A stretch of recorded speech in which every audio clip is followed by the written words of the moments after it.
Hello arenes को, या जिसको हम लोग एरिल हैलाइड भी कहते हैं, इसका एक और नाम बोला जा सकता है, कहता है एरोमेटिक हैलाइड्स।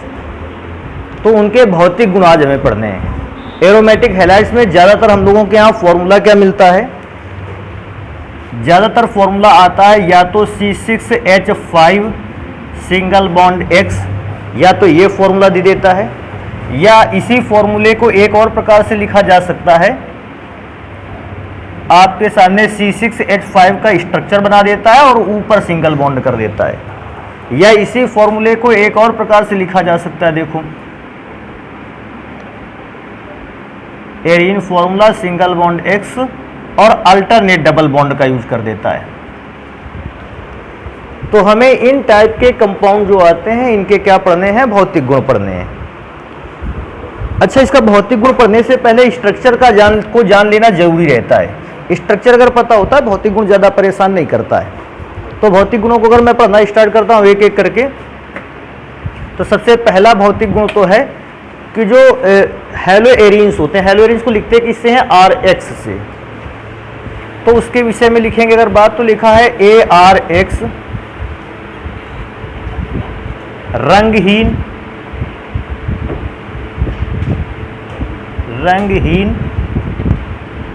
द्रव या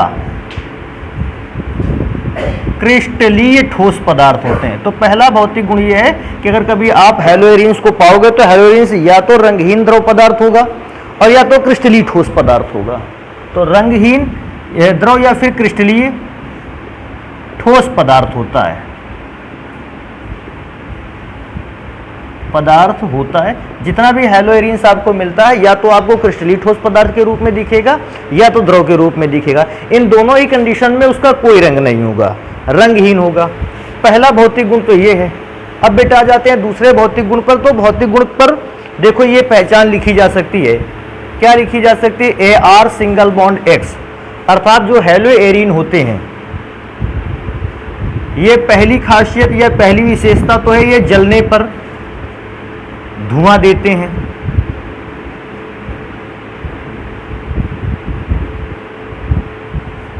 धुआं देते हैं और बेटा इनकी एक और विशेषता है, तथा विशेष प्रकार की गंध उत्पन्न करते हैं, तथा विशेष प्रकार की गंध उत्पन्न करते हैं, या ऐसा लिखा जा सकता है गंध देते हैं, गंध देते हैं। देखो इस जगह तो दो बातें याद रखना चाहिए। देखो इसका अर्थ क्या होता है, एरोमेटिक जो नाम शब्द लिया गया है या एराइल जो शब्द लिया गया है, एराइल शब्द लिया गया है एरोमा से, और एरोमा का अर्थ होता है धुआं। सॉरी, एरोमा का अर्थ होता है विशेष प्रकार की गंध। हाँ बेटा, विशेष प्रकार की गंध। तो इसको विशेष ध्यान रखना है कि और कोई पूछता है एरोमेटिक यौगिक में से, तो नाम से ही रिप्रेजेंट है। एरोमेटिक नामक शब्द बना है एरोमा से, और एरोमा का अर्थ होता है विशेष प्रकार की गंध। और एक साथ में अच्छी बात लिख लेते हैं कि ये पदार्थ जब भी जलते हैं धुआं देते हैं। अगर कोई भी आपको कंपाउंड ऐसा मिल जाता है जो जलने पर धुआं देता है और विशेष प्रकार की गंध भी देता है साथ में, आप तुरंत जान जाइए कि ये एक एरोमेटिक कंपाउंड है। इसका विशेष ध्यान रखना है आप लोगों का कि एरोमेटिक कंपाउंड की दो विशेषताओं में से पहला तो एक तो जलने पर धुआं देता है और दूसरा विशेष प्रकार की गंध देता है। अगर ऐसे ही फॉर्मूलों में से कुछ पढ़े तो एक फॉर्मूला हम लोगों ने एनिलीन पर रखा था। एनिलीन का फॉर्मूला अगर याद होगा C6H5NH2 था। अगर आप देखोगे नए कार्ड छपते हैं, जब कार्ड नहीं छपाई होती है, तो जब कार्ड की छपाई होती है, नए कार्ड छप कर आ रहे होते हैं, आप उसको खोलते देखते हैं विशेष प्रकार की महक उत्पन्न होती है, नहीं अलग प्रकार की महक आपको महसूस होती है। क्यों? क्योंकि इसे उस कार्ड को एनिलीन नामक स्याही से या इंक से क्या किया गया है, प्रिंट किया गया है। और बेटा ऐसी बात नहीं है कि जब एनिलीन को आप जलाओगे तो बेटा ये धुएंदार ज्वाला के साथ जलेगा, धुआं भी बहुत ज़्यादा देगा। अब मैं क्या सोचता हूँ कि एनिलीन एक ऐसा कंपाउंड है जो धुआं भी दे रहा है और एक विशेष प्रकार की महक भी देता है, गंध भी देता है। ये पहचान होती है एरोमेटिक यौगिक की। और कभी कोई पूछता है कोई दो विशेष पहचान बता दीजिए आप जो एरोमेटिक कंपाउंड्स में पाई जाते हैं, तो हम इन्हीं दोनों पहचान को बताते हैं। पहला एक विशेष प्रकार की गंध, और दूसरी बात अगर बताने को आती है तो हम लोग इस बात पर आ जाते हैं कि ये जलने पर क्या देते हैं, धुआं देने लगते हैं। अभी तीसरा नंबर चलते हैं, क्या देखो लिखते हैं ARX कम ध्रुवी होने के कारण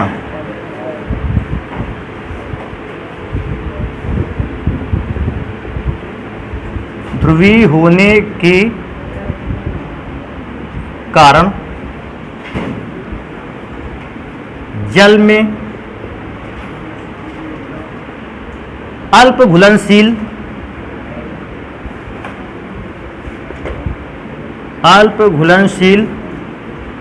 या बेटा कह सकते हो अघुलनशील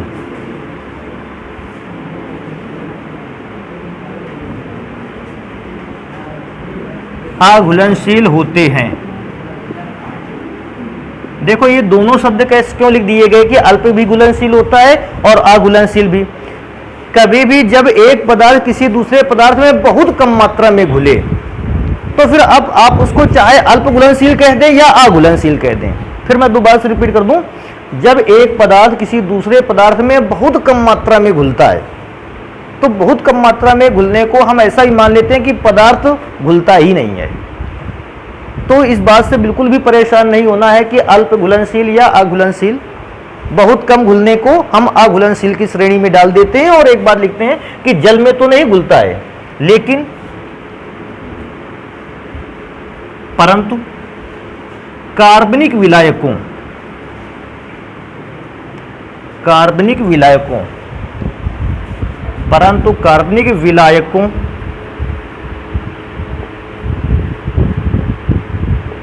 में घुलनशील होता है।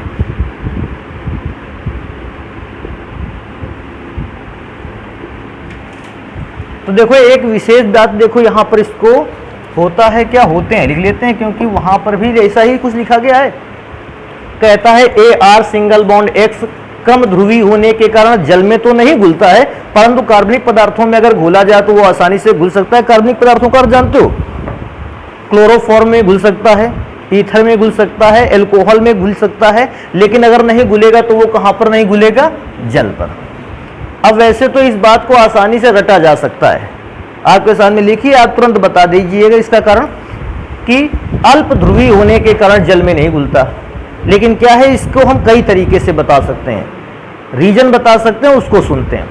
पहला कह देता है ARX जल में क्यों नहीं घुलता है, आप उसका कारण बता सकते हो कि जो AR सिंगल बॉन्ड X है ये एक कार्बनिक यौगिक है और जल अकार्बनिक यौगिक है।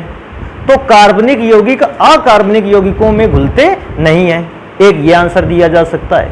और कोई पूछता है कि सर जी ये क्यों नहीं घुल रहा है, तो आप पहला आंसर दे सकते हो कि जो ARX होते हैं एरिल हैलाइड होते हैं जो इस टाइप के दिखते हैं, ये कंपाउंड कार्बनिक है और जो जल है वो है अकार्बनिक। तो कार्बनिक यौगिक जल में नहीं घुल सकते या कार्बनिक यौगिक अकार्बनिक यौगिकों में नहीं घोले जा सकते। परंतु देखो उसी में से मैंने लिखा था परंतु कार्बनिक विलायकों में घुलनशील है, क्योंकि ARX खुद ही कार्बनिक है तो ये कार्बनिक विलायकों में क्या हो जाएगा, घुल जाएगा। एक तो ये आंसर दिया जा सकता है, देखो जल में घुलनशीलता को ऐसे बताया जा सकता है। दूसरा देखो मैं आंसर देता हूं, अभी समझने वाली बात है। कहता है ARX जो इस प्रकार के आपको यौगिक दिखते हैं इनका घनत्व तो जल से अधिक होता है, ARX का घनत्व तो अधिक, और इधर क्या लिखा हुआ है, जल का घनत्व तो होता है कम। और जब दो लिक्विड की डेंसिटी घनत्व तो आपस में बराबर नहीं होती, एक दूसरे से अनमैच कर जाती है, एक की डेंसिटी ज़्यादा है दूसरे की डेंसिटी कम है, तो भी द्रव पदार्थ आपस में घुलते नहीं है। एक रीजन ये भी दिया जा सकता है। मैं क्या है कि मैं कई रीजन बता रहा हूँ, आपके पास जो रीजन अच्छा लगे आप उसको रख लेना है और वही एग्जाम में लिख करके आना भी है। रीजन अगर पूछता है तो 2-3 रीजन में बता देता हूँ उसके हिसाब से। पहला रीजन हो गया वो कार्बनिक वाली बात, दूसरा रीजन हो गया डेंसिटी पर, तो डेंसिटी पर भी बता देना है यही, क्योंकि एरियल हैलाइड्स का जो डेंसिटी है वो ज़्यादा है जल की अपेक्षा, तो फिर जल उसमें नहीं घुलेगा। घुलनशीलता कैसे डिपेंड करती है? अगर दो द्रव पदार्थों के घनत्व लगभग आपस में समान है, मैं पूरे समान नहीं कहता, लगभग आपस में समान है, दोनों के डेंसिटी की रीडिंग लगभग सेम आती है, तो वो दोनों द्रव पदार्थ आपस में कैसे रहेंगे? घुलनशील। लेकिन अगर कभी किन्हीं दो पदार्थों की डेंसिटी का डिफरेंस बढ़ता जाता है, डेंसिटी का अंतर, घनत्व का अंतर बढ़ता जाता है, तो उनकी घुलनशीलता भी लगातार घटने लगती है। और जब एक पर्याप्त डेंसिटी का डिफरेंस हो जाता है, द्रव पदार्थ आपस में घुलना क्या कर देते हैं? बंद कर देते हैं। तो दूसरा आंसर ऐसा दिया जा सकता है कि जल में क्यों नहीं घुल पाता है, और पूछता है कि आखिर क्या कोई ऐसा भी रीजन है जो इन दो रीजन से अलग हो? हाँ, तो तीसरा भी रीजन है, उसको पढ़ेंगे। देखो कैसे पढ़ेंगे, अगर उसको तैयार कर लिया तो फिर समझ लीजिए सबसे अच्छा काम वही है। पढ़ते हैं, देखो इसको। हम सबसे पहले कोई एरियल हैलाइड का फॉर्मूला बनाते हैं। एरियल हैलाइड का फॉर्मूला देखो, मैंने क्या बोला था, एरियल हैलाइड का फॉर्मूला चाहे ऐसा लिख लीजिए आप, ये भी एरियल हैलाइड का फॉर्मूला, चाहे ऐसा लिख लें और चाहे ये वाला फॉर्मूला उतार लें। तो इस बात को समझने के लिए कि एरियल हैलाइड जल में क्यों नहीं घुल रहा है, इस बात को समझने के लिए हम ये तीसरे नंबर के फॉर्मूले का अध्ययन करेंगे। देखो तीसरे नंबर के फॉर्मूला कैसा होगा। तीसरे नंबर के फॉर्मूले पर कुछ ऐसा स्ट्रक्चर बनाया गया है, इसमें से डबल बॉन्ड अल्टरनेट रखा गया है और यहाँ पर सिंगल बॉन्ड के साथ क्या जुड़ा गया है? एक्स। अब ध्यान देने वाली बात है बेटा, बेंजीन के हर एक कॉर्नर पर एक कार्बन होता है और एक हाइड्रोजन होता है। हम बात करेंगे इस कॉर्नर वाले कार्बन की। अच्छा, इस कॉर्नर पर हाइड्रोजन नहीं होगा, रीजन है कि हाइड्रोजन को ही हटाकर तो वो एक्स लगाया गया है। तो इस कार्बन परमाणु पर बात करेंगे। अच्छा, कार्बन परमाणु पर सबसे पहले गिनेंगे सिग्मा आबंध को। देखो जरा बेटा, ये सिंगल बॉन्ड है कार्बन पर, सिंगल बॉन्ड का अर्थ कौन सा है? Sigma bond. ये सिंगल बॉन्ड है तो यहाँ सिग्मा बॉन्ड। और बेटा देखो राइट साइड पे दो बॉन्ड हैं, आप सभी को पता है, इसमें से एक सिग्मा बॉन्ड है, दूसरा बॉन्ड कौन सा है? पाई। तो आप देखो क्या क्या लिखते हैं, एरियल हैलाइड पर जो कार्बन एटम है, कार्बन एटम में सिग्मा आबंध कितने हैं? तो बेटा सिग्मा आबंध कितने हैं? 3। अच्छा, सिग्मा आबंध 3 हैं, तो याद होगा तुम लोगों को, जब ये चैप्टर हम लोगों ने पढ़ना स्टार्ट किया था, मैंने एक बात बताई थी कि सिग्मा आबंध को देखकर संकरण की पहचान कर लेना। तो अगर भूल गए हो तो हम 2 मिनट के लिए याद दिला देते हैं। कैसा? जब सिग्मा आबंधों की संख्या 4 होती थी, संकरण का प्रकार होता था sp3, s का 1 p के 3, टोटल 4 ऑर्बिटल मिलते थे। अगर सिग्मा आबंधों की संख्या 3 होती थी, संकरण का प्रकार होता था sp2, 2 और 1 3। अगर सिग्मा आबंधों की संख्या 2 होती थी तो आप जान गए संकरण का प्रकार होता था sp। तो वाली बात यहां पर यूज में आ जाएगी, क्योंकि सिग्मा आबंधों की संख्या 3 है। बेटा हम पता करेंगे कि इस पर क्या पाया जाता है, संकरण किस प्रकार का है। तो क्योंकि आपको पता है जब हाइब्रिड ऑर्बिटल के नंबर या सिग्मा आबंधों की संख्या 3 होती है, संकरण का प्रकार क्या हो जाता है? sp2। अब संकरण का प्रकार sp2 हो जाता है। एक और चीज देखो, मैं इसी में से एक और बात आगे बढ़ाता हूं। अब हम पता करेंगे संकरण में से देखो 2 प्रकार के कक्षक मिले हैं, s का 1 कक्षक मिला है और p के कितने कक्षक मिलाए गए हैं? 2। तभी तो टोटल कक्षकों की संख्या कितनी हुई है? 3। तो हम ये देखना चाहेंगे कि अगर इस संकरण में s का 1 कक्षक, b के 2 कक्षक यूज किए गए हैं, तो यौगिक में s का कितना परसेंटेज नेचर है और p का नेचर कितने % है? देखो वैसे तो कैलकुलेट कर सकते हो, एक लंबा फॉर्मूला तुमको बताएं कैलकुलेट करना चाहो, और नहीं तो मैं कहता हूं कि डायरेक्ट फॉर्मूला देखो यूज करते हैं। कैसे? 1 s का और p के 2, ये 3 कक्षक मिलाकर टोटल कितने % माना जाएगा नेचर? 100%। देखो परसेंटेज कैरेक्टर करे, अगर इसको कैलकुलेट करें, s का 1 कक्षक, p के 2 कक्षक, टोटल कितने हुए? 3 कक्षक। 3 कक्षक के नेचर को कितना % माना जाएगा? 100%। अच्छा 100% को कितने भागों में तोड़ दें? 3। उनमें से जब 3 भागों में तोड़ोगे तो एक भाग किसका नेचर दिखाएगा, एस का, और बाकी के 2 भाग किसके नेचर दिखाएंगे, पी के। अच्छा सोचो, मैं ब्रेक करके दिखाता हूँ।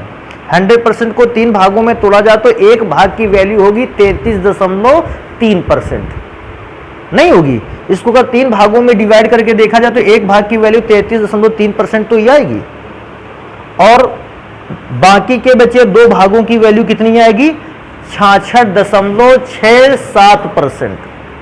अगर ये वाली बात समझ में आ रही तो कैलकुलेट नहीं करते हैं, बस यहीं से समझ लेते हैं कि हमने टोटल नेचर कितने परसेंट माना, 100%।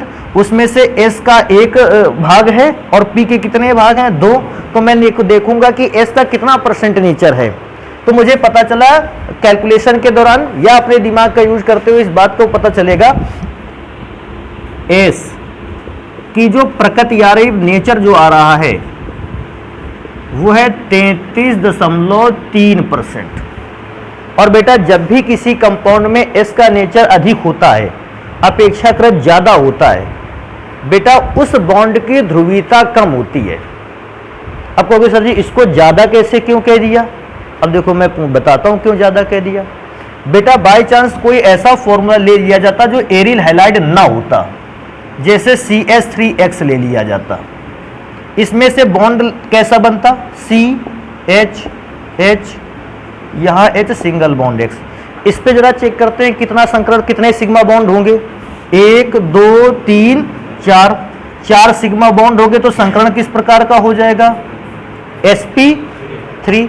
अच्छा ध्यान से देखो, इस बात को बताओ, s का 1 और p के 3 टोटल 4 ऑर्बिटल थे। अगर इन 4 ऑर्बिटल के पूरे नेचर को कितना परसेंट माने, 100%। तो ध्यान है 4 ऑर्बिटल के नेचर को 100%, तो केवल s का नेचर तो 1 ऑर्बिटल है ना, तो इसका परसेंटेज कितना हो जाएगा। अब ध्यान से देखो, इसमें से कार्बन जो है और हेलोजन के जो बीच बॉन्ड बना है उसका नेचर, उसमें से s का नेचर कितने परसेंट आता है, 25%। ठीक है, मैं क्या सोचता हूं, इसमें से मैं देखता हूं तो s की परसेंटेज कितना आता है, 33%। तो एक नॉर्मली अगर मैं एल्किल हैलाइड की कंपेयर कर लेता हूं एरिल हैलाइड से, एरिल हैलाइड में जो s का नेचर है वो कैसा है, अधिक, और एल्किल हैलाइड में s का नेचर कैसा पाया गया है, कम। अब सबसे काम वाली बात सुनो, जो हमेशा याद रखनी है उसको ध्यान देना है। जब जब s का नेचर बढ़ेगा यौगिक में, कार्बन की इलेक्ट्रॉन निगेटिविटी बढ़ेगी। इलेक्ट्रॉन निगेटिविटी का मतलब है विद्युत ऋणात्मकता, और जब विद्युत ऋणात्मकता ना जान पाओ तो एक बात जान लेना, इलेक्ट्रॉन को अपनी ओर खींचने की क्षमता, ध्यान रखना इसको। इलेक्ट्रॉन निगेटिविटी क्या होते हैं, इलेक्ट्रॉन को अपनी ओर खींचने की क्षमता। तो मैं देखो दोबारा से रिपीट करता हूं, अगर s का परसेंटेज इसमें से ज्यादा है एल्किल हैलाइड की अपेक्षा, अर्थात एरिल हैलाइड में जो कार्बन होगा वो X के साथ बने बॉन्ड वाले इलेक्ट्रॉनों को, भाई ये बॉन्ड जो बना है ये इलेक्ट्रॉन ही तो बना रहे होंगे, ये इलेक्ट्रॉनों को अपनी ओर कैसा खींचेगा, ज्यादा। अच्छा ध्यान देने वाली बात है, अगर इलेक्ट्रॉनों को अपनी ओर ज्यादा खींचेगा, वैसे तो क्या होता है कार्बन और X में बॉन्ड X की ओर ज्यादा खिसकता है, लेकिन मैंने बताया कि ज्यादा S का नेचर होने की वजह से कार्बन बॉन्ड को अपनी ओर क्या कर लेगा, खींचेगा। तो जितना X की ओर बॉन्ड खिसका था, कार्बन ने S का नेचर ज्यादा होने की वजह से वही बॉन्ड फिर से अपनी ओर खींच लिया, और जब वही बॉन्ड अपनी ओर खींच लिया तो बेटा कार्बन और X के बॉन्ड बीचों बीच बन जाता है, और जब कार्बन और X के बॉन्ड बीचों बीच बनता है तो इसमें ध्रुवीयता का गुण बहुत कम होता है। ध्रुवीयता कैसे होती है, ध्रुवीयता होती है जब बॉन्ड ज्यादा खिसक जाए एक तरफ। हालांकि बॉन्ड कार्बन से X की ओर खिसका था, लेकिन जैसे ही S ने बताया हमारा नेचर ज्यादा है, ज्यादा नेचर का मतलब है कार्बन की इलेक्ट्रॉन निगेटिविटी हाई है।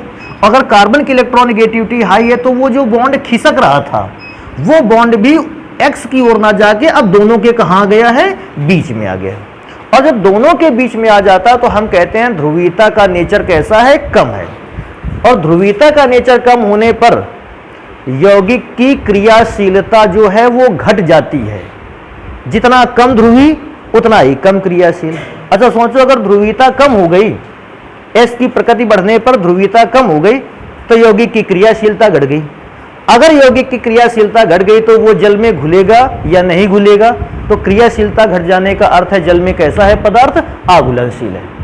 भाई कोई भी पदार्थ जल में कब घुलेगा? जब वो कैसा होगा? क्रियाशील, तभी तो जल में घुल सकता है। और जब वो क्रियाशीलता उसकी कम हो गई तो वो फिर जल के साथ अभिक्रिया नहीं करेगा, अर्थात जल में घुलने वाला नहीं है। तो भैया मैं क्या सोचता हूं, ये वाला नेचर जो है अगर आप तैयार कर सकते हैं, ये सबसे बेस्ट नेचर है जिसके थ्रू आप बता सकते हैं कि क्यों कम घुलता है। हालांकि मैं इसमें लिख दूंगा आंसर उसका कि क्यों कम घुलता है। दोबारा से एक बार हम इसको बस बता देते हैं। केवल कैसे बताते हैं? हेलो एरिन्स में कार्बन परमाणु पर कितने आबंध सिग्मा आबंध पाए जाते हैं? 3, क्योंकि एक बॉन्ड तो डबल होता है। अर्थात संकरण कौन सा होता है? sp2, जिसमें से s का नेचर होता है 33.3%। अर्थात यह नेचर अपेक्षाकृत अधिक है। अगर ये नेचर अपेक्षाकृत अधिक है अर्थात कार्बन अपने बॉन्ड को x की तरफ ज्यादा जाने नहीं देगा, वो बॉन्ड दोनों के लगभग कहां बनाएगा? बीच में। अगर दोनों के बीच में बनाएगा तो बॉन्ड अगर नहीं खिसकेगा ज्यादा, बीच में बॉन्ड बनेगा, अर्थात उस बॉन्ड की क्रियाशीलता कैसी होगी? कम। ध्रुवीयता कम, क्रियाशीलता कम। और जब क्रियाशीलता कम होगी तो ऐसा पदार्थ जल में घुलने वाला नहीं है। तो अगर कोई हमसे कारण पूछता है, देखो कारण इसको कैसे बताते हैं। सारी चीजें तो यहां लिख दी हैं, कारण बेटा यहां लिख देते हैं। देखो यहां लिख देते हैं आखिर कारण क्या है। तो कारण में बेटा हम लोग लिखेंगे इस बात को, कहेंगे क्या? कार्बन परमाणु पर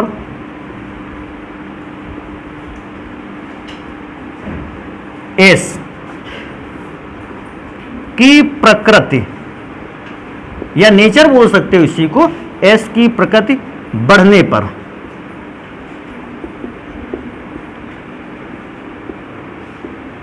कार्बन एटम की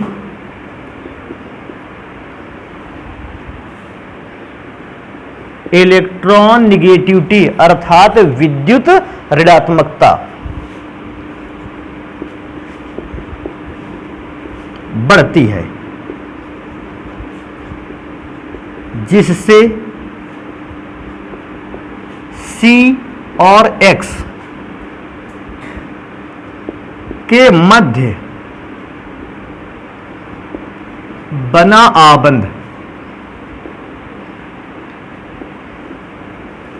आबंध कम ध्रुवी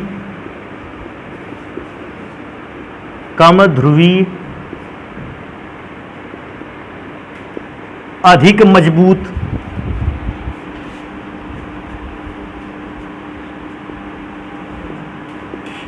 मजबूत व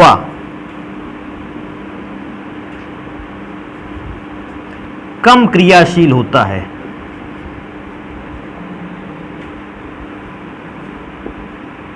कम क्रियाशील होता है जिसके कारण भैया क्रियाशील अगर कम हुआ तो फिर यह अभिक्रिया नहीं करेगा, और अभिक्रिया नहीं करेगा तो जल में नहीं घुलेगा, जिसके कारण यह या ये जल में अल्प या अघुलनशील होते हैं।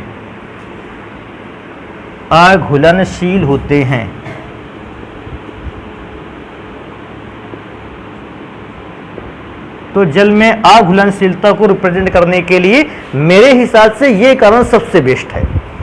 लेकिन क्या है कि इसमें से काम ज्यादा करने पड़ते हैं, काफी चीजें निकाल कर दिखानी पड़ती है, सॉल्व करना पड़ता है, इसलिए हम लोगों को ऐसा लग जाता है कि ये जो कारण है इसको हटा देते हैं।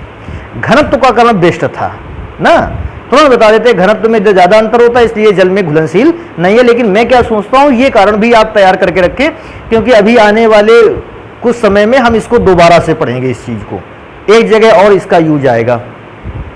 तो इसको ध्यान रखते हैं कि ये सारी बातें क्या रहती हैं। अच्छा अभी क्या है कि 3 नंबर लिख गए थे, अभी चौथे नंबर पर बात करेंगे कि चौथा भौतिक गुण क्या है। देखो क्या बताते हैं, चौथा भौतिक गुण हमें बताएगा घनत्व। तो लिखते हैं, कहते हैं AR सिंगल बॉन्ड X का घनत्व जल की अपेक्षा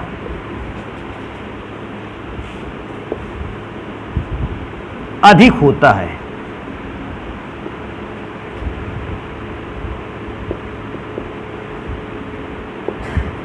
तो ये वाली लाइन भैया छोटी सी लाइन है, लेकिन इसको ज्यादा ध्यान रखना है। कहता है अगर AR सिंगल बॉन्ड X अर्थात हैलो एरियंस के घनत्व की बात करते हैं तो इसका घनत्व हमेशा जल की अपेक्षा कैसा होता है? अधिक होता है। तो हैलो एरियंस का डेंसिटी ज्यादा और जल की डेंसिटी उसकी अपेक्षा कम। एक ये 4 नंबर पे हो गया। अभी 5 नंबर पर बात कर लेते हैं। कहता है हैलो एरियंस का घनत्व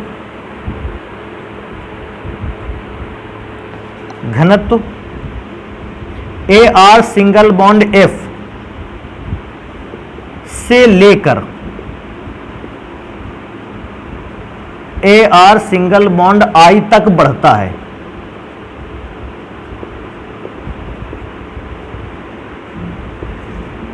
अब यार ये लाइन लिख गई, इसका अर्थ क्या कहता है? ARX का घनत्व। देखो ARX किसकी जगह पर लिखा गया है? हैलो एरिन की जगह। मैं बार बार हैलो एरिन नहीं बोलता तो ARX लिख देता हूं। ARX का मतलब जानते हो ना, बेंजीन रिंग पर लगा हुआ हैलोजन एलिमेंट, जहां X की जगह पर आप FClBrI किसी को यूज कर सकते हो। तो कहता है हैलो एरिन्स का जो घनत्व, पहली बात तो बताए हैलो एरिन का घनत्व जल से ज्यादा होता है। दूसरी बात बताए कि हैलो एरिन का घनत्व जो है वो ARF से लेकर ARI तक बढ़ता है। इसका अर्थ क्या है? देखो इसका अर्थ यहां नीचे लिखते हैं। AR का मतलब है एरिल ग्रुप, और एरिल ग्रुप को तो भैया हम लोगों ने काहे से लिख रखा है? C6H5 से, या वो उस बेंजीन वाले स्ट्रक्चर से लिख सकते हो। मैं क्या करता हूं, C6H5 से लिख देता हूं। तो C6H5 सिंगल बॉन्ड X ये पे एक बार मैं F लिख दूंगा, दोबारा C6H5 और X की जगह पर मैं Cl लिख दूंगा, तीसरी बार C6H5 और F की जगह X की जगह पर Br लिख दूंगा, और बेटा चौथी बार ऐसा होगा जब C6H5 और X की जगह पर लिखा जाएगा I। ये आपको 4 कंपाउंड मिलते हैं। वो बोल क्या रहा था? F वाले से लेकर I वाले तक क्या होता है? घनत्व बढ़ता है।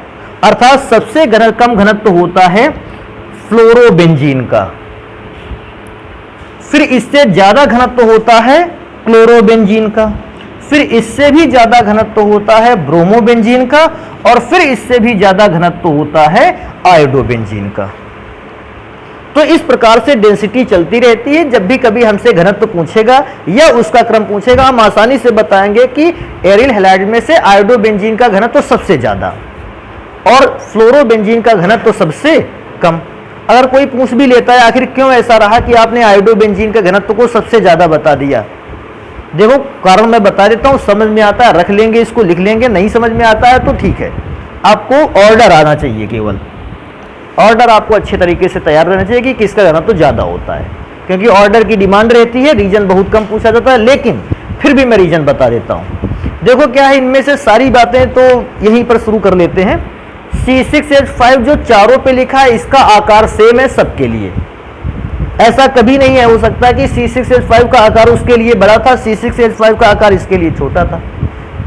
तो C6H5 अगर सबके लिए बराबर तो इसका आकार मायने नहीं रखता, छोड़ देते हैं। FClBr और I में से सबसे बड़ा आकार किसका है? आयोडीन का। अगर आयोडीन का आकार सबसे बड़ा है, बड़ा बना दिया। सबसे छोटा आकार किसका होता है? फ्लोरीन का। नहीं पता है तो इसको तैयार कर लो। अगर ये नहीं पता है कि फ्लोरीन का आकार छोटा है और आयोडीन का आकार बड़ा है, तो देखो आकार को ऐसे तैयार कर लो। फ्लोरीन सबसे छोटा, उससे बड़ा क्लोरीन आकार में, उससे बड़ा आकार में ब्रोमीन, और उससे भी बड़ा आकार में कौन होता है? आयोडीन। ये बात तो बिल्कुल तैयार कर लो। रीजन है, फ्लोरीन का इलेक्ट्रॉनिक विन्यास 2 कक्षाओं तक जाता है। इसका नाभिक के चारों 2 सेल बनी रहती हैं। इसका 3 कक्षाओं तक, इसका 4 और उसका जाता है 5 क्लासेस तक। तो जब नाभिक के चारों 5 छल्ले बनाओगे, अपने आप आकार बड़ा हो जाएगा।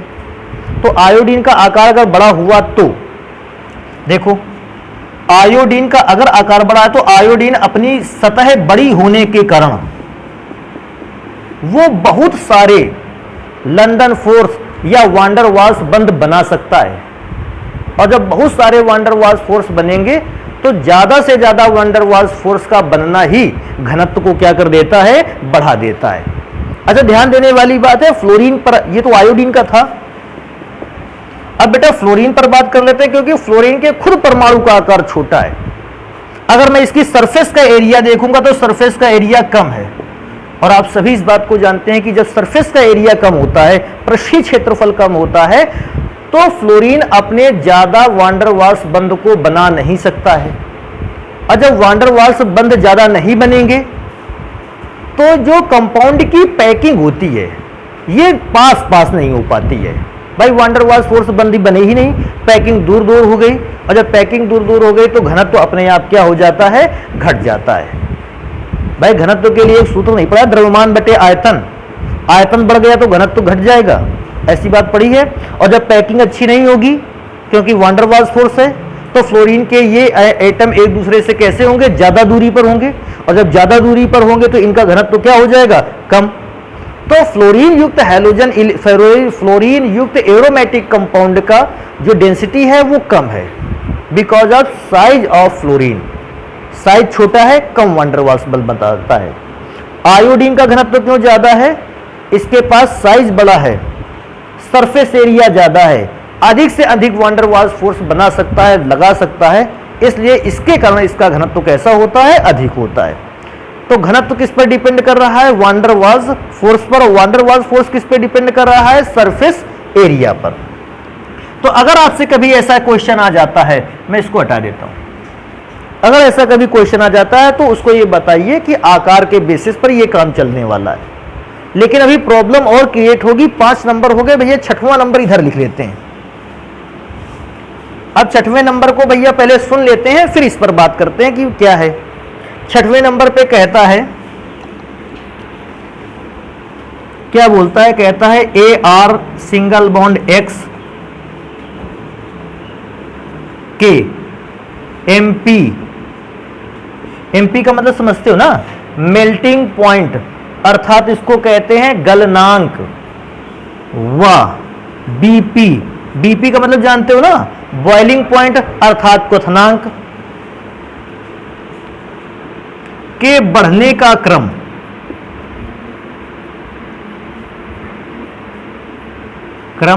निम्नलिखित होता है।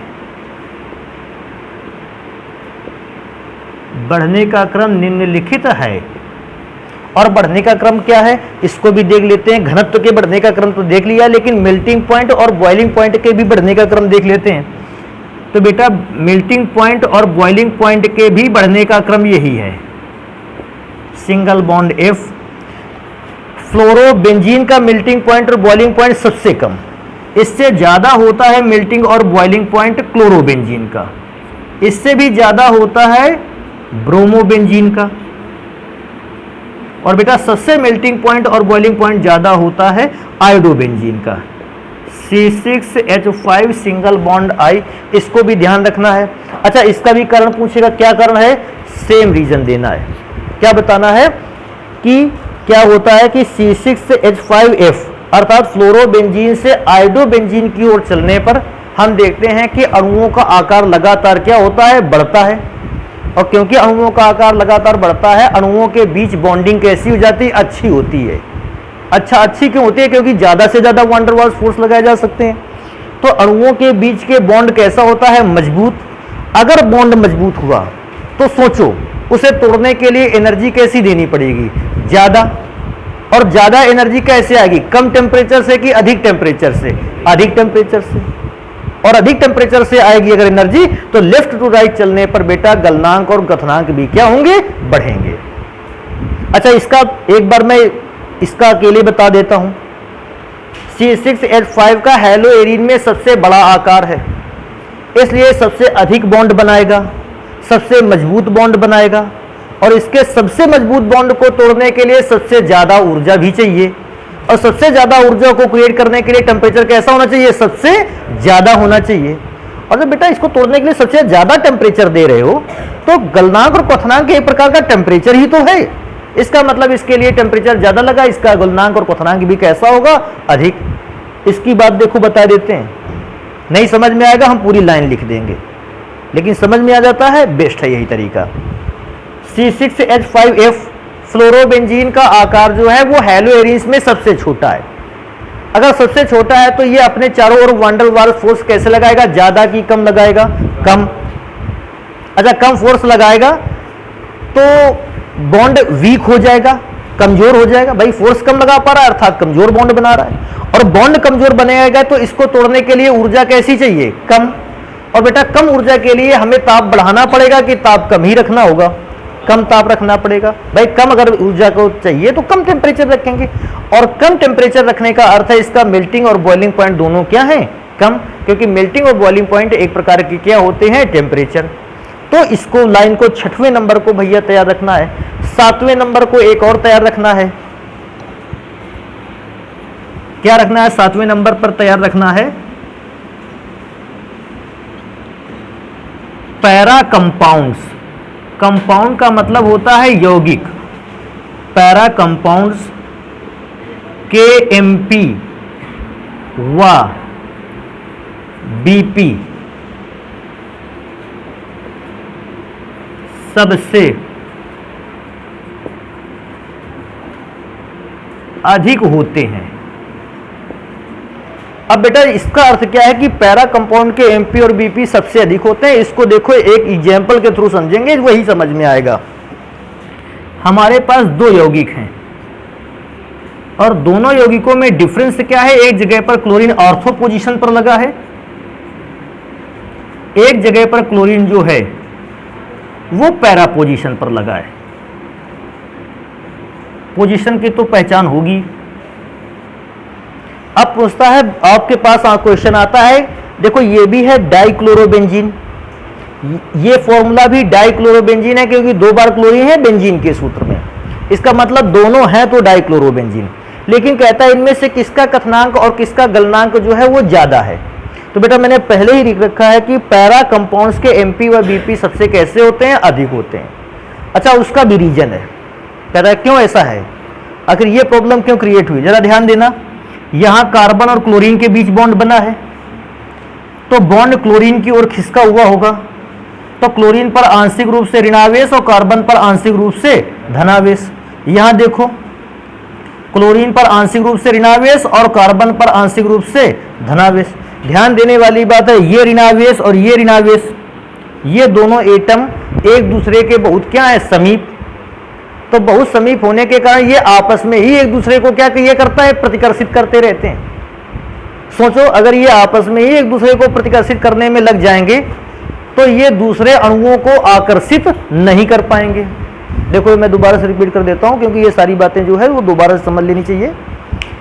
क्योंकि ऑर्थो डाइक्लोरोबेंजीन में क्लोरीन के एटम एक दूसरे के कैसे होते हैं, समीप। समीप होने की वजह से दोनों पर समान चार्ज होता है, और समान चार्ज होने की वजह से ये एक दूसरे को क्या करते रहते हैं, प्रतिकर्षित। अच्छा ये आपस में प्रतिकर्षित करने में लगे हैं तो ये दूसरे अणुओं को आकर्षित नहीं कर पाते हैं या कम आकर्षित कर पाते हैं।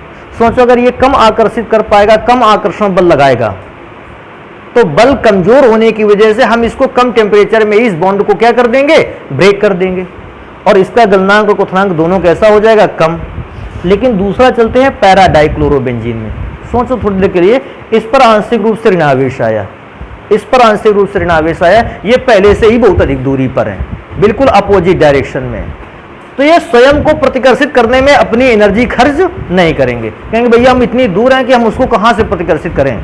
अगर ये दोनों एक दूसरे को प्रतिकर्षित करने में ऊर्जा खर्च नहीं करेंगे तो इन दोनों की टोटल एनर्जी कहां जाएगी, दूसरे अणुओं को अपनी ओर आकर्षित करने में। भाई मेरे पास क्या है, मेरे पास 100 जूल एनर्जी है, अगर हम अपनी 60 जूल एनर्जी को प्रतिकर्षण में लगा देंगे तो बॉन्ड बनाने में कितनी एनर्जी लगा पाएंगे, 40 जूल एनर्जी। अब दूसरी सिचुएशन, पहली सिचुएशन में तो यही कंडीशन थी, प्रतिकर्षण में एनर्जी फूंक देते थे पूरी। अब नेक्स्ट सिचुएशन पर आते हैं, क्योंकि क्लोरीन एक दूसरे से सबसे ज्यादा दूरी पर है, अब इससे ज्यादा दूरी पर तो क्लोरीन हो नहीं सकता है, तो इस दौरान प्रतिकर्षण में एनर्जी कम खर्च होती है। मैं ये कहता नहीं कि एनर्जी खर्च नहीं होती, खर्च होती होगी, लेकिन प्रतिकर्षण में 100% में से अब 10% एनर्जी ही प्रतिकर्षण में खर्च हो रही। 90% एनर्जी से तो बॉन्ड बन रहा है, अगर 90% एनर्जी से बॉन्ड बन रहा है तो इसका बॉन्ड कैसा होगा, स्ट्रॉन्ग होगा। और आप भैया इस बात को हमेशा समझ लें कि स्ट्रॉन्ग बॉन्ड को तोड़ने के लिए स्ट्रॉन्ग एनर्जी चाहिए, और स्ट्रॉन्ग एनर्जी के लिए टेम्परेचर भी कैसा रहना चाहिए, स्ट्रॉन्ग। तो इसके मेल्टिंग पॉइंट और बॉइलिंग पॉइंट भी पैरा वाले के कैसे होंगे, अधिक। ये क्वेश्चन केवल इसी पर नहीं आ सकता। देखो मैं बोलता हूं क्वेश्चन कैसे आ सकता है, कहता है ऑर्थो डाइब्रोमोबेंजीन और पैरा डाइब्रोमोबेंजीन में से किसका क्वथनांक अधिक होगा। तुरंत दोनों का स्ट्रक्चर बनाएंगे, देखेंगे क्या एक जो कंपाउंड है ये प्रतिकर्षण में एनर्जी तो नहीं खर्च कर रहा है, और एनर्जी को खर्च करने के बेसिस पर ही हम उसका आंसर दे पाएंगे।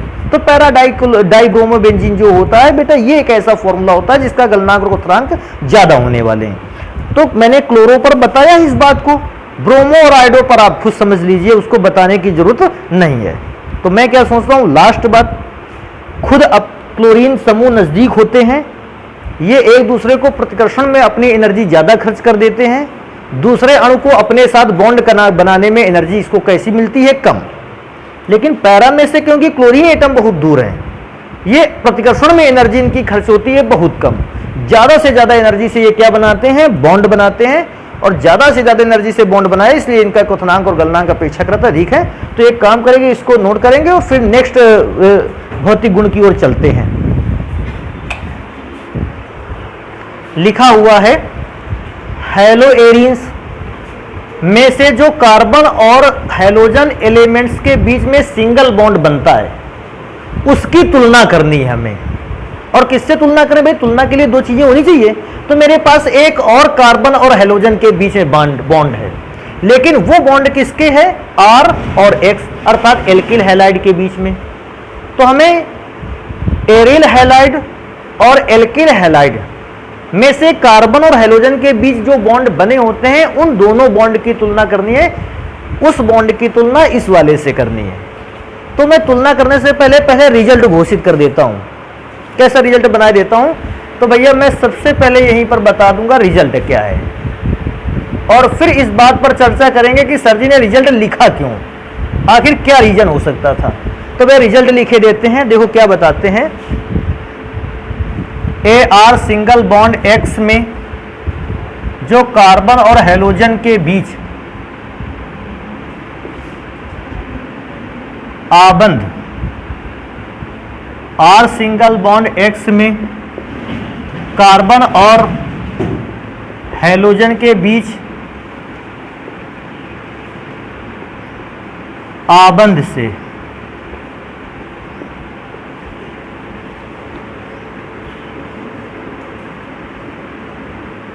अधिक मजबूत, बेटा अगर अधिक मजबूत होगा तो स्थायी भी तो ज्यादा होगा, टिकाऊ भी तो ज्यादा होगा। अधिक मजबूत, अधिक टिकाऊ न लिख देना, स्थायी, परंतु कम क्रियाशील होता है, परंतु कम क्रियाशील होता है। क्रियाशील, भैया ये रिजल्ट है। अब आप इसको ऐसे भी समझ सकते हो कि हमें यही सिद्ध करके लाना है, जो प्रूफ नीचे दिया गया यही करके लाना है भैया। या फिर आप ऐसा समझ सकते हो कि हमको जो क्वेश्चन दिया उसका ये आंसर रहेगा। मैं दोबारा से आंसर पढ़ देता हूं, कहता है हैलोएरिन में जो कार्बन और हैलोजन के बीच बॉन्ड होता है वो ज्यादा स्ट्रांग होता है। अगर ज्यादा स्ट्रांग है तो बेटा टिकाऊ भी कैसा होगा, ज्यादा होगा, लंबे समय तक चलेगा। और आप इस बात को जानते हो कि जो बॉन्ड ज्यादा टिकाऊ है, लंबे समय तक चलने वाला है, अर्थात उसकी क्रियाशीलता कैसी होगी, कम। और इस बात को हमें सिद्ध करके दिखाना है। देखो तो इस बात को सिद्ध करने के लिए मैंने पहले से ही दो भाग बना लिए हैं। मैं पहले भाग पर बात करूंगा AR सिंगल बॉन्ड X के लिए, और मैं दूसरे भाग पर बात करूंगा R सिंगल बॉन्ड X के लिए। और इन दोनों ही भागों को सॉल्व करने के लिए भैया आपकी मदद चाहिए हमें। देखो क्या करते हैं, पहले ARX को लिखते हैं। ARX में से आपको याद होगा, वैसे तो मैंने ये फॉर्मूला बनाया था, नहीं बनाया था, लेकिन हम इतना बड़ा फॉर्मूला नहीं बनाकर चलते हैं। जरा से ध्यान से देखो, इस कार्बन पर 2 सिंगल बॉन्ड थे, एक डबल बॉन्ड था, नहीं था वो एक्स वाले के साथ। अर्थात जब कार्बन एक्स के साथ जुड़ा था उसमें 2 सिंगल बॉन्ड थे और एक कौन सा बॉन्ड था, डबल बॉन्ड था। अच्छा जल्दी से आ जाते हैं आर एक्स पर। तो देखो एक सूत्र बना लेते हैं, आर की जगह पर रख लेते हैं CH3 सिंगल बॉन्ड एक्स। इसमें से तुम्हें याद होगा तीनों हाइड्रोजन कौन से बॉन्ड से जुड़े थे, सिंगल। अर्थात इसमें जो बॉन्ड का नेचर है कार्बन और एक्स के बीच में, बाकी के सारे बॉन्ड कौन से हैं, सिंगल। तो देखो ये दोनों में अलग अलग बना लिया स्ट्रक्चर। अच्छा मैं पूछता हूं, ध्यान से देखो और ये बताओ, पहले वाले फॉर्मूले पे हेलो एरिन में सिग्मा आबंध कितने आपको प्राप्त हो रहे हैं, 3। अच्छा सिग्मा आबंध 3 प्राप्त हो रहे हैं, दूसरे वाले फॉर्मूले पर सिग्मा आबंध कितने प्राप्त हो रहे हैं, 4। बेटा देखो सॉल्व करते हुए रहना, सिग्मा आबंध 3 है, अर्थात संकरित कक्षकों की संख्या, जितने आबंध हैं सिग्मा उतने ही संकरित कक्षक हैं। संकरित कक्षक वो भी 3 है। तो बेटा अगर यहां 4 सिग्मा बॉन्ड है तो यहां भी संकरित कक्षक कितने होंगे,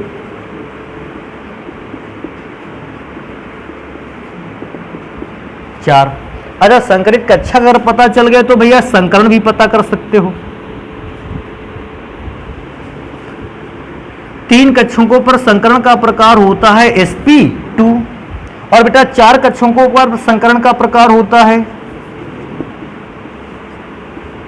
कौन सा होता है, sp3। अगर इस sp2 को हम यहां 100% के बराबर नेचर को माने तो यहां sp3 को भी हम कितने परसेंट मानेंगे, 100%।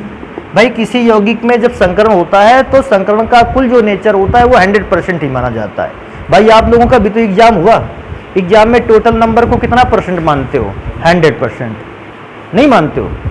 जैसे हम तुमसे बोलेंगे, कहेंगे कि 60 नंबर पर कॉपी को चेक करेंगे तो नंबर वो जरूर 60 हैं, लेकिन परसेंटेज में वो किसके बराबर हैं, 100% के बराबर।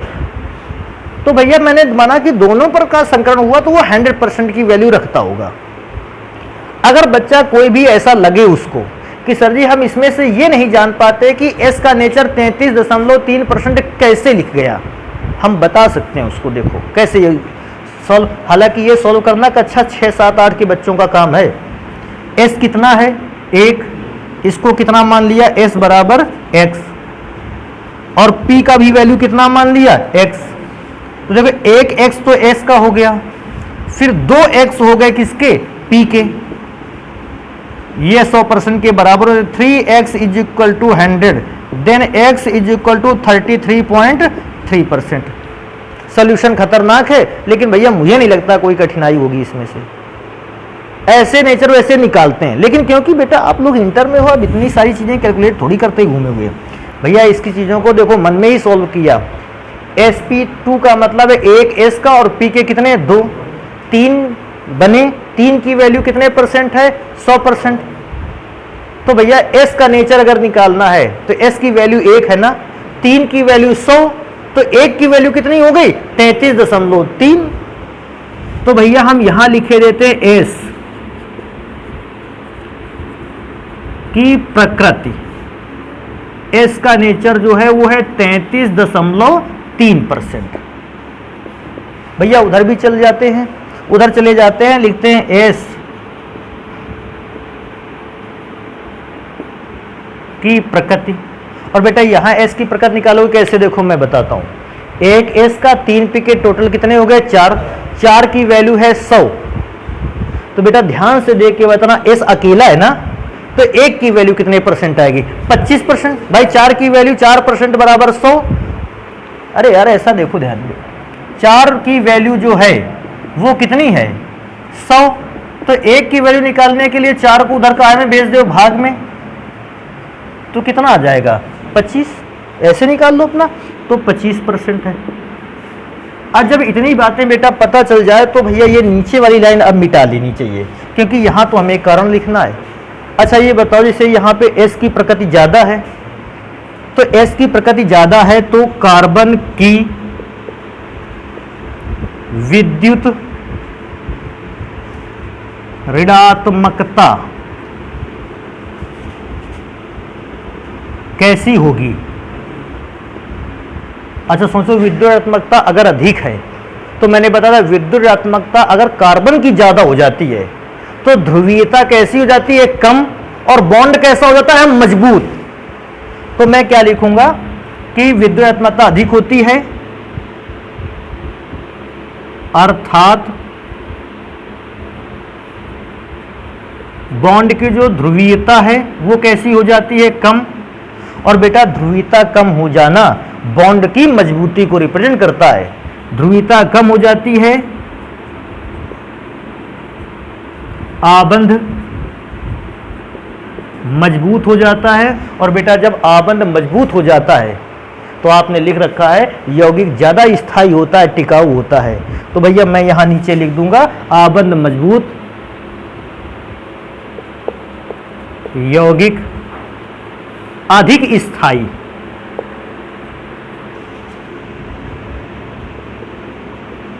स्थायी परंतु, और बेटा यौगिक अधिक स्थायी होगा तो उसकी क्रियाशीलता कम ही होगी, कम क्रियाशील। ये तो इसका नेचर हो गया। अब जस्ट विपरीत वाले पर चलते हैं। अच्छा उधर वाले पर चलते हैं। देखो एस का नेचर 25% है, उसका 33% था तो इलेक्ट्रॉन निगेटिविटी ज्यादा थी कार्बन की। इसके नेचर कितने परसेंट है? 25%। तो क्योंकि परसेंटेज वैल्यू कम है, कार्बन की इलेक्ट्रॉन निगेटिविटी भी कैसी होगी? कम। तो इसको बताएंगे कार्बन की विद्युत ऋणात्मकता कम। अगर विद्युत ऋणात्मकता बेटा कम हो गई तो फिर ध्रुवीय प्रकृति बढ़ जाएगी,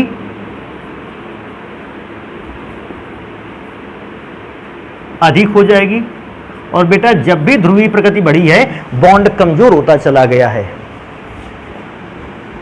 अधिक आबंध कमजोर। और आप इस बात को जानते हैं कि कमजोर जो आबंध होता है वो जल्द ही टूट जाता है, अर्थात स्थायी नहीं होता है। आबंध कमजोर, कम स्थायी, ऐसा लिख लेते हैं यौगिक कम स्थायी, यौगिक कम स्थायी परंतु अधिक क्रियाशील।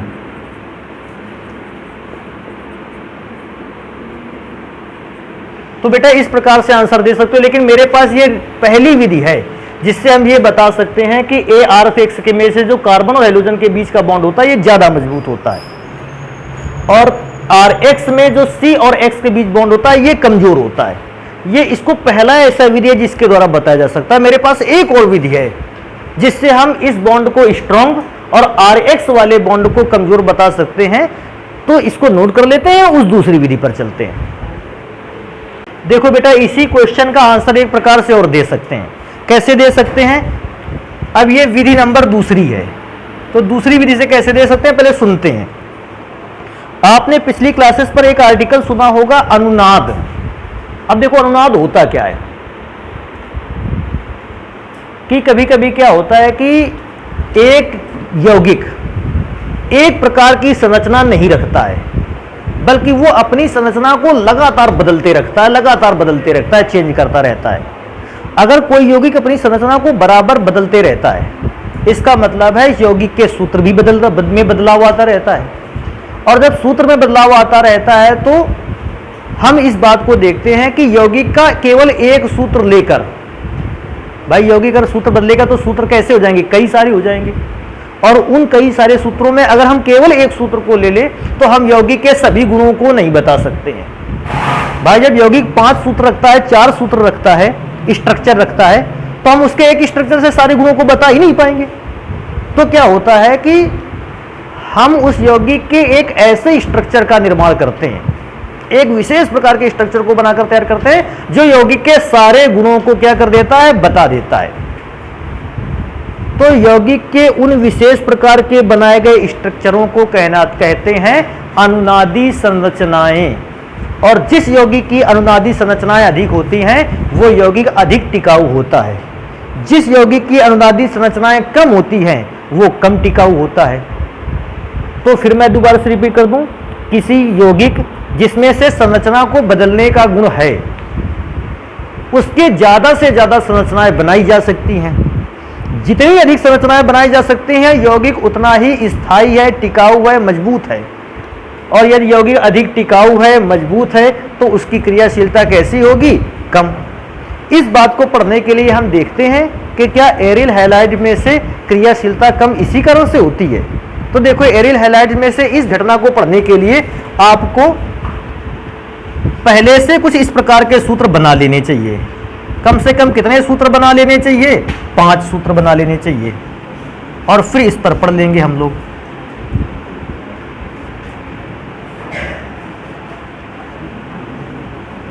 क्योंकि एक एरिल हैलाइड जो होता है वो अपने सूत्र को 5 रूपों में परिवर्तित करता है, तो इसलिए मैं 5 रूप पहले से ही बना लेता हूं।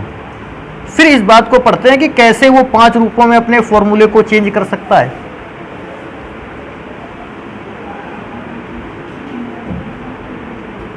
देखो ये 5 फॉर्मूले बना लिए। अब ध्यान देने वाली बात है, देखो ये बच्चे तो जानते होंगे कि इस सूत्र में जो होता है वो अल्टरनेट डबल बॉन्ड पाया जाता है।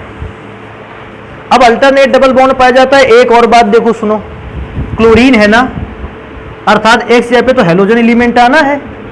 अगर यहां पर क्लोरीन आ जाएगा, अगर बाई चांस सोचते हैं क्लोरीन आ जाएगा या क्लोरीन नहीं भी आएगा, तो हेलोजन एलिमेंट की बाहरी कक्षा में इलेक्ट्रॉनों की संख्या होती है 7, और 7 में से एक इलेक्ट्रॉन ने क्या बना रखा है? बॉन्ड। 7 में से अगर एक इलेक्ट्रॉन ने बॉन्ड बना रखा है तो अभी भी इसके पास कितने इलेक्ट्रॉन हैं? 6। भाई 7 थे, 7 में से आपने देखा एक इलेक्ट्रॉन ने तो बॉन्ड बना लिया, तो हेलोजन के पास कितने इलेक्ट्रॉन बने? बचे 6। अब करता है क्या है, ये अपने स्ट्रक्चर को कैसे चेंज करता है इस पर ध्यान देते हैं। क्योंकि मैं क्या सोचता हूं, आपने पहली बार शायद मेरे ख्याल से इस प्रकार के स्ट्रक्चर के रोटेशन को पढ़ा होगा, तो भैया ध्यान देते हैं इसको। हेलोजन क्या करता है, स्ट्रक्चर को बदलते समय अपने 2 इलेक्ट्रॉन ट्रांसफर कर देता है यहां।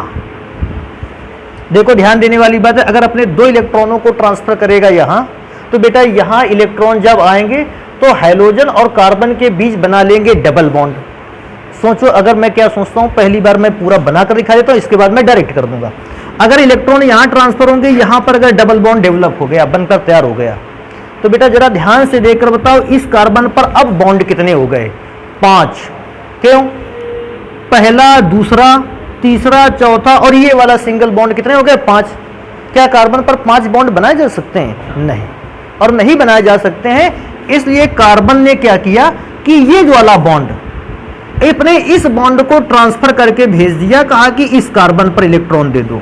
भाई इस बॉन्ड में भी तो इलेक्ट्रॉन होंगे, ये इलेक्ट्रॉन इस कार्बन को दे दिया, क्योंकि जैसे ही बॉन्ड इलेक्ट्रॉन को इसको ट्रांसफर करके दे दिया, इस पर बेटा कैसा चार्ज आ गया होगा? नेगेटिव चार्ज आ गया होगा या ऋणावेश आ गया होगा। फिर मैं दोबारा रिपीट करता हूं, हेलोजन ने अपने इलेक्ट्रॉनों को यहां ट्रांसफर किया, जिससे यहां पर डबल बॉन्ड बन जाएगा, और डबल बॉन्ड बनने से कार्बन के हो गए 5 बॉन्ड, तो कार्बन ने अपना ये डबल बॉन्ड यहां पर प्रतिस्थापित कर दिया। अच्छा, इस प्रतिस्थापन से प्रॉब्लम क्या हुई उसको देखते हैं। प्रॉब्लम ये हुई कि हेलोजन ने इलेक्ट्रॉन को त्यागा है, तो हेलोजन पर आवेश कैसा आ जाएगा? प्लस। ध्यान देने वाली बात है, अब कितने इलेक्ट्रॉन बचेंगे? 4, क्योंकि 2 इलेक्ट्रॉन तो ट्रांसफर किए थे। यहां पर कौन सा बॉन्ड बन जाएगा? भैया इलेक्ट्रॉन ट्रांसफर हुए तो डबल बॉन्ड हो गया। अब डबल बॉन्ड हुआ तो देखो ये वाले बॉन्ड के इलेक्ट्रॉन यहां ट्रांसफर हो गए, तो बॉन्ड पर कैसा आ गया? ऋणावेश। सोचने वाली बात है, ये बॉन्ड ट्रांसफर होके गया तो इस बॉन्ड पर इफेक्ट पड़ेगा, लेकिन बाकी के 2 बॉन्ड्स पर कोई भी इफेक्ट पड़ने वाला नहीं है। अब अगले नंबर पर चलते हैं। देखो ये ट्रांसफर देखते हैं, इधर यौगिक ने सूत्र में इतना ही बदलाव नहीं किया। सोचो, देखो ये निगेटिव चार्ज ने अपने इलेक्ट्रॉन्स को इस बॉन्ड पर पटक दिया, दे मारा। अब सोचो यहां पर अगर बॉन्ड बना लेगा, सोचने वाली बात है, यहां पर अगर ये बॉन्ड बना लेगा, ये निगेटिव इलेक्ट्रॉन अगर यहां बॉन्ड बनाएंगे, तो इस कार्बन पर इलेक्ट्रॉनों की संख्या फिर से कितनी हो जाएगी? 5। कहोगे सर जी 5वां कहां से आ गया? बेटा ध्यान दो, 4 बॉन्ड तो आपको दिख रहे हैं, और 5वां बेंजीन पर एक हाइड्रोजन भी तो होता है, नहीं होता? हर एक किनारे पर एक हाइड्रोजन जुड़ा होता है। तो बॉन्ड 5 हो गए, तो 5 बॉन्ड तो रह नहीं सकते हैं। तो तो अगर 5 बॉन्ड नहीं रह सकते हैं तो फिर यौगिक करता है अपने इस इलेक्ट्रॉन्स को यहां ट्रांसफर कर देता है। अगर सोचो यहां ट्रांसफर कर देगा, सोचने वाली बात है बेटा। सबसे पहली बात, ये इलेक्ट्रॉन यहां ट्रांसफर हुए, अर्थात यहां पर तो कौन सा बॉन्ड हो गया, डबल बॉन्ड। इधर प्लस वाला लिखते रहते हैं, इससे 4 इलेक्ट्रॉन लिखते रहना इसको आखिर तक। ये इलेक्ट्रॉन यहां ट्रांसफर हुए तो डबल बॉन्ड यहां गया। ये इलेक्ट्रॉन जो डबल बॉन्ड बना रहे थे इसको यहां पर ट्रांसफर कर दिया तो यहां निगेटिव चार्ज आ गया। सोचो इस बॉन्ड पर अभी भी कोई परिवर्तन नहीं आया है। अभी क्या बात होती है, यहीं से ट्रांसफर बंद हो जाएगा, भैया अभी और ट्रांसफर होगा। ये इलेक्ट्रॉन अपने बॉन्ड को यहां पर बनाकर तैयार करेंगे, इलेक्ट्रॉन ट्रांसफर करेंगे और बॉन्ड बनाएंगे। सोचो अगर यहां बॉन्ड बनकर तैयार हुआ तो यहां पर फिर बॉन्डों की संख्या कितनी हो जाएगी, 5। अगर बॉन्ड 5 हो गए तो यही तो गड़बड़ हो गया। तो हम इस डबल बॉन्ड को ट्रांसफर करेंगे अगली पोजीशन पर। देखो अगली पोजीशन पर अगर ट्रांसफर करोगे, देखो ये इलेक्ट्रॉन यहां ट्रांसफर हुए तो यहां डबल बॉन्ड बन गया। भैया ये पॉजिटिव आयन और 4 इलेक्ट्रॉन बनाते रहने हैं क्योंकि ऊपर कोई भी चेंज नहीं हो रहा है। सोचना, ये इलेक्ट्रॉन यहां ट्रांसफर होंगे, यहां डबल बॉन्ड हो गया। ये डबल बॉन्ड जो था इसने अपने इलेक्ट्रॉनों को ऊपर रख दिया, तो ऊपर रख देने पर इस पर आ गया निगेटिव चार्ज। लेकिन मैं क्या सोचता हूं, उधर वाले डबल बॉन्ड पर कोई भी परिवर्तन नहीं हुआ है। अब सबसे जो अंतिम लाइन है उसको देखते हैं। एक बात मैंने थोड़ी सी गड़बड़ कर रखी, यहां डबल बॉन्ड था, मैंने उसको नहीं बनाया। आखिरी चीज है समझना इसको, ये जो निगेटिव चार्ज ग्रुप है ये अपने इलेक्ट्रॉन को यहां ट्रांसफर करके डबल बॉन्ड बनाएगा। सोचो अगर यहां डबल बॉन्ड बनाएगा तो फिर से इस कार्बन की वैलेंसी कितनी हो जाएगी, 5। अगर कार्बन की वैलेंसी 5 हो जाएगी तो फिर कार्बन क्या करेगा, कहेगा अपना एक बॉन्ड उठा करके इसको ऊपर वाले को दे दो, क्योंकि X के पास इलेक्ट्रॉनों की क्या है, कमी। तो बेटा जब ये अपने इलेक्ट्रॉन को यहां पर ट्रांसफर करेगा तो एक बॉन्ड यहां डेवलप होगा, इस बॉन्ड पर कोई परिवर्तन नहीं, इस बॉन्ड पर कोई परिवर्तन नहीं, और ये जो डबल बॉन्ड था ये ऊपर चला गया। देखो पहले क्या था, 4 इलेक्ट्रॉन थे और पॉजिटिव चार्ज था, लेकिन जैसे ही डबल बॉन्ड के इलेक्ट्रॉन ऊपर जाएंगे इस पॉजिटिव चार्ज की कमी क्या हो जाएगी, समाप्त। और क्योंकि बॉन्ड पूरा ट्रांसफर होगा, इस पर कितने इलेक्ट्रॉन लिख दिए जाएं, 2। तो इस कुल मिला के ये 5 फॉर्मूले तैयार होते हैं एलो एरियंस में। और मैं जानता हूं कि अगर मैं एल्किल हैलाइड्स की बात करता हूं, अर्थात CH3 सिंगल बॉन्ड X की बात करता हूं, इसके कोई भी अगर देखा जाए अनुनादी संरचनाएं नहीं होती। अब सोचो उसकी अनुनादी संरचनाएं कोई भी नहीं होती, अर्थात ये टिकाऊ नहीं है, मजबूत नहीं है, जल्दी से क्रिया करके समाप्त हो जाएगा। लेकिन हैलो एरियंस के अगर स्ट्रक्चर को मैं देखूं, 5 स्ट्रक्चर मिलते हैं और ये 5 स्ट्रक्चर आपस में चेंज हुआ करते हैं। कैसे चेंज होते हैं इस बात को आपने देख लिया। 5 स्ट्रक्चर जब आपस में चेंज होते रहते हैं तो ज्यादा स्ट्रक्चर होने की वजह से ये अधिक टिकाऊ होता है, और अधिक टिकाऊ होने के कारण इसकी क्रियाशीलता कैसी होती है, कम। कोई कहता है सर जी अधिक टिकाऊ क्यों ऐसा मान लिया, दूसरा कोई रीजन है? बिल्कुल है, जरा देखो, हमें C और X के बीच का बॉन्ड पढ़ना था ना, जरा ध्यान दो, केवल इन 2 सूत्रों को छोड़कर, पहले वाले को और अंतिम सूत्र को छोड़कर 4 सूत्रों पर यहां कौन सा बॉन्ड है, डबल बॉन्ड है। अभी सोचो तुमको क्या है, यहां अभिक्रिया के लिए केवल एक बॉन्ड तोड़ना है और यहां अभिक्रिया के लिए कितने बॉन्ड तोड़ने हैं, 2। ज्यादातर सूत्रों में 2 बंद होने की वजह से हमें 2 बॉन्ड तोड़ने पड़ते हैं। और बेटा आप खुद जानते हो एक बॉन्ड को तोड़ना आसान है, 2 बॉन्डों को एक साथ तोड़ पाना आपस में कैसा है, कठिन है, क्योंकि पार्शियली द्विआबंध बन के तैयार होता है। पार्शियली द्विआबंध को तोड़ने के लिए ऊर्जा कैसी चाहिए, बहुत अधिक, जो नॉर्मली हमें नहीं मिल पाती है। और जब इनको तोड़ने के लिए ज्यादा हमें ऊर्जा नहीं मिल पाती है तो बेटा ये यौगिक स्थायी हो जाता है और इसकी क्रियाशीलता कैसी हो जाती है, कम। तो सूत्र बनाकर आने हैं, इसके कारण मैं नीचे लिखे देता हूं। देखो कारण क्या लिखे देते हैं, एरिल हैलाइड में CX के मध्य आंशिक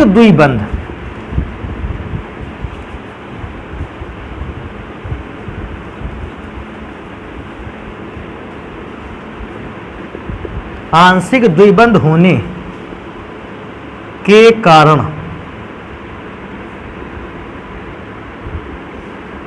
यौगिक का स्थायित्व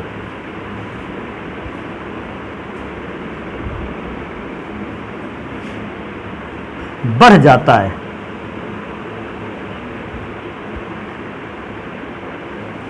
और उसकी क्रियाशीलता घट जाती है,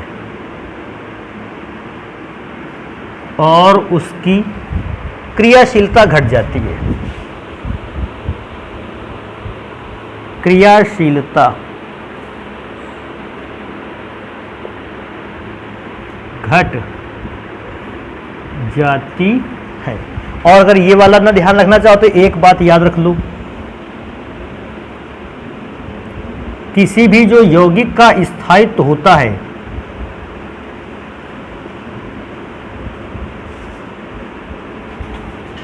वो डिपेंड करता है अनुनादी संरचनाओं पर, संरचनाओं की संख्या पर।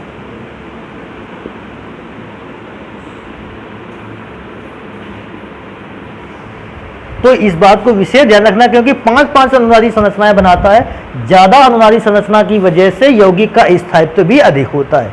तो ये वाला फॉर्मूला तैयार रख लेना, अपना जरूरत पड़े तो लिख आना कि यौगिक का स्थायित्व ज्यादा होगा अगर उसके अनुनादी संरचनाओं की संख्या भी कैसी है, अधिक। तो एक काम करेंगे, इसको नोट कर लेंगे, बाकी पढ़ेंगे फिर नेक्स्ट क्लास पे।